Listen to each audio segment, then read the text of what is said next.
तो दोस्तों चलिए आप सभी का एक बार फिर हम स्वागत करते हैं, अभिनंदन करते हैं आपके अपने YouTube channel Aryan institute Allahabad में। दोस्तों जैसा कि बोर्ड पर आप देख पा रहे हैं, आप सभी के बीच में अगर देखा जाए तो खासकर यूपी डीएलएड एडमिशन के संदर्भ में लगातार आपके मैसेज आ रहे हैं कि भैया आखिरकार एडमिशन होगा या नहीं होगा।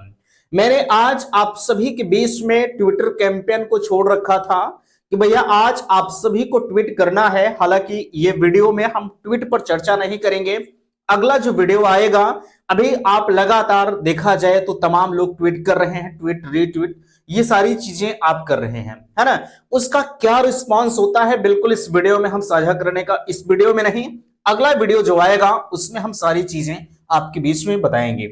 यहां आज एक अभी अभी मुझे अपडेट मिली हुई है कि डीएलएड के जितने भी कॉलेज हैं, ठीक है, हालांकि इसको मैंने पहले भी बता दिया था कि भैया डीएलएड के जो कॉलेज वाले अब कहीं ना कहीं परेशान होते हुए नजर आ रहे, उनको भी कहीं ना कहीं इस चीज का डर सताने लगा कि कहीं अब सेशन हमारा सोने ना हो जाए, है ना। मैं आपसे कह रहा था भैया कि अब कॉलेज वाले भी, अब जो हमारी टीम है प्राइवेट विद्यालय एसोसिएशन की, अब उनके साथ कहीं ना कहीं आना वो शुरू कर दिए हैं। अब चर्चा पर चर्चा करना शुरू कर दिए कि आखिरकार हम लोगों की रणनीतियां कैसी होनी चाहिए ताकि हमारा जो रैंक कार्ड है वो यथा समय आ सके। हालांकि अब तो काफी विलंब हो चुका है, ये सारी चीजें आप बेहतर तरीके से जान रहे हैं। देख सकते हैं आज की इस वीडियो में मैं बताऊंगा एक डायट प्राचार्य की तरफ से जो है, जब लोगों ने पूछा कि आखिरकार काउंसलिंग शुरू होगी, क्योंकि भैया डायट प्राचार्य को जो भी सूचनाएं होंगी वो लगभग 100% तो नहीं कहूंगा, लेकिन 99% एग्जैक्ट सूचना वहां से दी जाएगी,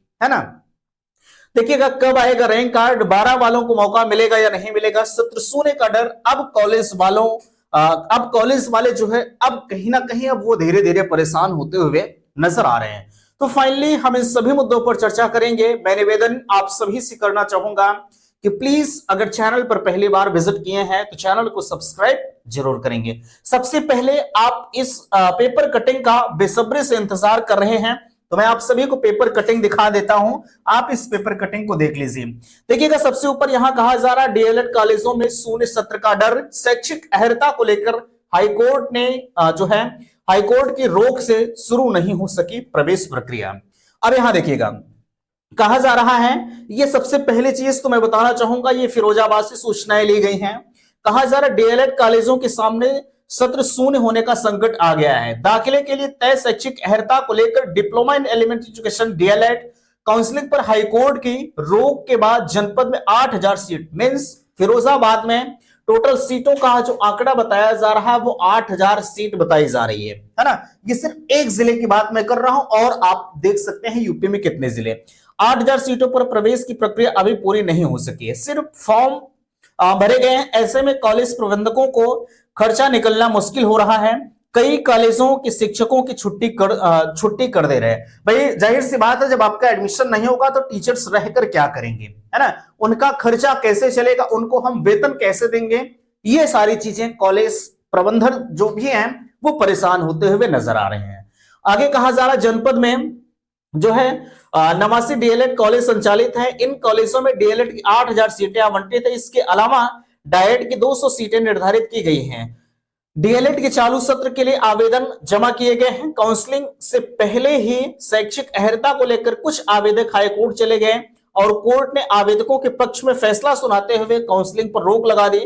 तब से मामला लटका हुआ। कई कॉलेज प्रबंधकों को कहना है कि बीएड में पहले ही कम प्रवेश हुआ, ऐसे में अगर डीएलएड का सत्र शून्य हुआ तो कॉलेज संचालन का खर्चा निकलना भी मुश्किल हो जाएगा। डीएलएड कॉलेजों के प्रबंधकों का कहना है कि अफसरों की गलती का खामियाजा हम लोग भुगत रहे हैं। डीएलएड कॉलेजों या छात्रों का कोई दोष नहीं है। हाईकोर्ट के निर्देश के बाद डीएलएड की काउंसलिंग रोकी गई है। जब आदेश आएगा तो काउंसलिंग शुरू की जाएगी। उम्मीद है कि जल्द ही इसका समाधान होगा। ब्रजेंद्र कुमार जो है डाइट प्राचार्य, ठीक है। अब यहां देख सकते हैं कहा जा रहा है Gauri Shankar inter college direct कृपा शंकर ने बताया। अच्छा यहां देखिए 12 दिसंबर होना चाहिए था, ठीक है। 12 दिसंबर से जाहिर सी बात है आपके सेमेस्टर की शुरुआत होने वाली थी। पिछले जो काउंसलिंग शेड्यूल आपका आया था, पिछला का मतलब जो उसके साथ ही नोटिफिकेशन के साथ आया था। कहा जा रहा है गौरी शंकर इंटर कॉलेज के डायरेक्टर कृपा शंकर मिश्र ने बताया कि डीएलएड प्रवेश प्रक्रिया अभी तक पूरी हो जानी थी। 12 दिसंबर से जो है नई कक्षा का संचालन होना था। तय प्रारूप के अनुसार सत्र संचालन में देरी हो रही है। अब निगाहें हाईकोर्ट के फैसले पर टिकी है। ऐसे में सत्र संचालन को लेकर अभी कोई निर्देश नहीं आया है ना। तो यहां पर इस कॉलम को आपने देखा भाई, यहां पर जो डायरेक्ट प्राचार्य हैं इनकी तरफ से ये चीजें बताया गया, भैया आपके जो सेशन की शुरुआत है वो जल्द होगी। अब मामला आपका हाईकोर्ट में अटका हुआ है, ठीक है। पीएनपी जो अपील दाखिल की है, उम्मीद है कि कल, अगर आज तो ऐसी कोई सूचनाएं नहीं मिली, कल आपको डेट मिली है या नहीं मिली है, लेकिन अगर कल जो भी होगा या परसों, उम्मीद है कि 2 से 3 दिन में आपको गुड न्यूज मिलेगी कि आपकी काउंसलिंग कैसे क्या होगी, क्या 12वीं बेस पर होगी या ग्रेजुएशन बेस पर होगी, है ना। लेकिन एक चीज ध्यान रखिएगा भैया, आज के ट्विटर कैंपेन का क्या रिजल्ट रहा, हम अगले वीडियो में आपको इन्फॉर्म करेंगे, है ना। देखिएगा, अब यहां कहा जा रहा है कि कब आएगा रैंक कार्ड के संदर्भ में, इसमें आपने देखा कि कहीं किसी प्रकार का जिक्र ना ही डायरेक्ट प्राचार्य की तरफ से किया गया है। और इनका जो बयान है, यहां पर आपने देखा कि इन्होंने ये साफ तौर पर कह रहे हैं कि हाईकोर्ट के आदेश के बावजूद ही जो है ये प्रक्रिया शुरू की जाएगी। भाई हाईकोर्ट का फैसला चाहे इनके फेवर, चाहे इंटरमीडिएट के फेवर में आए या ग्रेजुएशन के फेवर में आए, जिनके फेवर में आएगा काउंसलिंग की प्रक्रिया उन्हीं के माध्यम से की जाएगी, है ना। अब यहां देखिएगा, कॉलेज वालों 12 वालों को मौका मिलेगा या नहीं मिलेगा, ये हम हाईकोर्ट के डबल बेंच के आदेश पर निर्भर करते हैं।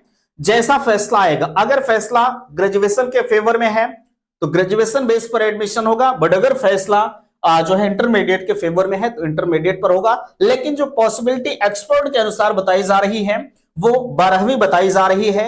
जो इलाहाबाद हाईकोर्ट का फैसला होगा वो हमारे 12वीं के बेस पर आने की संभावनाएं हैं। लेकिन मैं सारी चीजों को खारिज करता हूं भाई, मैं हमेशा कहता हूं कि जब तक हमें कोई लिखित तौर पर प्रूफ नहीं मिल जाता तब तक हम सारी चीजों को दरकिनार करते हैं, है ना। हम इंतजार करेंगे फाइनली फैसले का, कौन क्या कह रहा है उनकी बातों पर आप छोड़ दीजिए, ठीक है। जो होगा वो फैसले पर निर्भर करेगा। सत्र शून्य का डर तो जाहिर सी बात है सभी को सता रहा है ना। लेकिन ये पॉसिबिलिटी भैया बिल्कुल ना के बराबर है, आपका सेशन शून्य नहीं होगा, है ना। क्योंकि आपने आवेदन किया है, आवेदन करने का मतलब बहुत बड़ा चीज होता है यार। ऐसा नहीं कि इतने आसानी से 3.5 लाख लोगों को बैठ जाएंगे, है ना। ये चीजें गलत हैं। अब कहीं ना कहीं कॉलेज वाले अब आगे आना शुरू किए। आज का जो ट्विटर कैंपेन रहा उसमें क्या कुछ कैसे रहा, मैं आपको इसके बाद जो वीडियो आएगा उसमें सारी डिटेल्स मैं आपको बता दूंगा, कितने लोगों ने ट्वीट किया है, कैसे क्या है, सारी चीजें होंगी, है ना। तो आशा करते हैं आज का यह वीडियो आप सभी को पसंद आया होगा। प्लीज वीडियो को लाइक कीजिएगा, शेयर कीजिएगा, और चैनल पर पहली बार विजिट किए हैं तो चैनल को सब्सक्राइब जरूर कीजिएगा। वीडियो समाप्त करते, थैंक्स, धन्यवाद।